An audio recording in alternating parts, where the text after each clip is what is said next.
সভাপতি হবেন প্রধান উপদেষ্টা অথবা পরবর্তীতে প্রধানমন্ত্রী, আর সেনাপ্রধান হবে ট্রেজারার।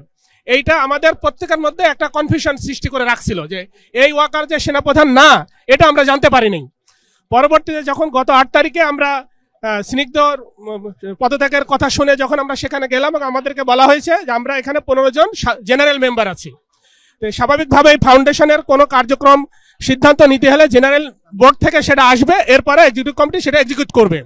কিন্তু আমাদেরকে বাদ রেখে এক্সিকিউটিভ কমিটি এক ভদ্রলোকরা বললো যে আমরা বলছি যে আকবর কামাল আকবর উনি এক্স আর্মি অফিসার এবং সে শহীদ ফ্যামিলির সাথে তার কোনো সম্পর্ক নেই। যখনই আমাদের জেনারেল মিটিং এর জন্য প্রধান উপদেষ্টার রুমে ডাকা হলো, তখন এই ওয়াকার সাহেব বলল যে স্যার সব ঠিকঠাক আছে, ওনারা আসছেন, আমরা মিটিংটা শেষ করে দিই। তাহলে আমাদেরকে ডাকছেন কেন? আর আমরা তখন ওইটাই পড়ে শোনালো যে এই পদত্যাগ করেছে, তাদের পরিবর্তে একে একে নেওয়া হলো।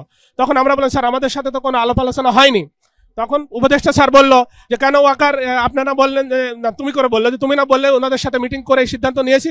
তখন আমরা বললাম না স্যার, আমাদের সাথে কোনো মিটিং হয়নি, এটা আমাদেরকে চাপিয়ে দেওয়া হচ্ছে। আমরা শহীদ ফ্যামিলি এটার সাথে একমত না। আমরা চাই যে একজন শহীদ ফ্যামিলির ভিতর থেকে যেহেতু সিও ছিল, এখন শহীদ ফ্যামিলির ভিতর থেকে যোগ্য কাউকে দেয়া হোক, আমাদের এই নিয়োগে আপত্তি আছে। তখন উনি ওয়াকার সাহেব বলল না, যেটা হয়ে গেছে এটা কিছু করা যাবে না। এখন প্রধান উপদেষ্টার সামনে তো আর আমরা বেয়াদবি করতে পারি না বা চেঁচামেচি করতে পারি না। তখন আমরা বললাম স্যার আমাদের শুধু আপত্তি আছে, এটা আপনাকে আমরা জানাচ্ছি। আমরা কয়েকজনই সেখানে কথা বলার সুযোগ দিয়েছে 5 মিনিট মতো, কয়েকজনই বলছে স্যার আমাদের এখানে আপত্তি আছে। তখন উনি বললেন যে আমি আজকে 20টার মতো মিটিং করছি, আমি টায়ার্ড, আপনাদের সব কথা শোনার জন্য আমি শীঘ্রই সময় দিব। তখন আমরা বের হয়ে চলে আসি রুমের বাইরে। তখন এই ওয়াকার সে হচ্ছে আমাদের এক শহীদদের বাবাকে বলছে যে আপনি কি সংবিধান পড়েছেন, আপনি কি সংবিধান পড়েছেন? আমি যেহেতু পাশেই দাঁড়াই আছি, তখন আমি বললাম যে আপনি কোন সংবিধানের কথা বলছেন?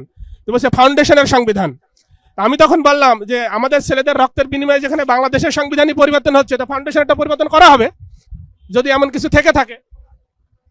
তখন সে বলছে যে না, যেটা করা হয়েছে পারলে আপনারা ঠেকান। হ্যাঁ, আমি তখন বললাম যে আচ্ছা আপনি কে? আমরা যেখানে শহীদ পরিবার, আমরা চাচ্ছি যে শহীদ পরিবারের ভিতর থেকে যোগ্য কাউকে দেওয়া হোক, আপনার কেন এত সমস্যা? তখন আমাকে বলছে যে আপনি কে? তখন যে আমি কে মানে আমি একজন শহীদের বাবা। তখন সে আমাকে বলছে সো হট। এই কথা বলার সঙ্গে সঙ্গে বলছে যে তার মানে আপনারা যা কিছু করবেন আর আমরা সেটা মেনে নিব। আচ্ছা, আমি এখন যে বাইরে সংবাদ সম্মেলন হচ্ছে সেখানে আমি বলে দেবো যে এগুলো টোটালি সাজানো।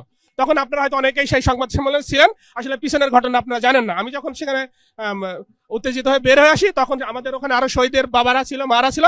তখন সে বলছে যে পাগল, ননসেন্স, এই ধরনের কথাবার্তা বলছে।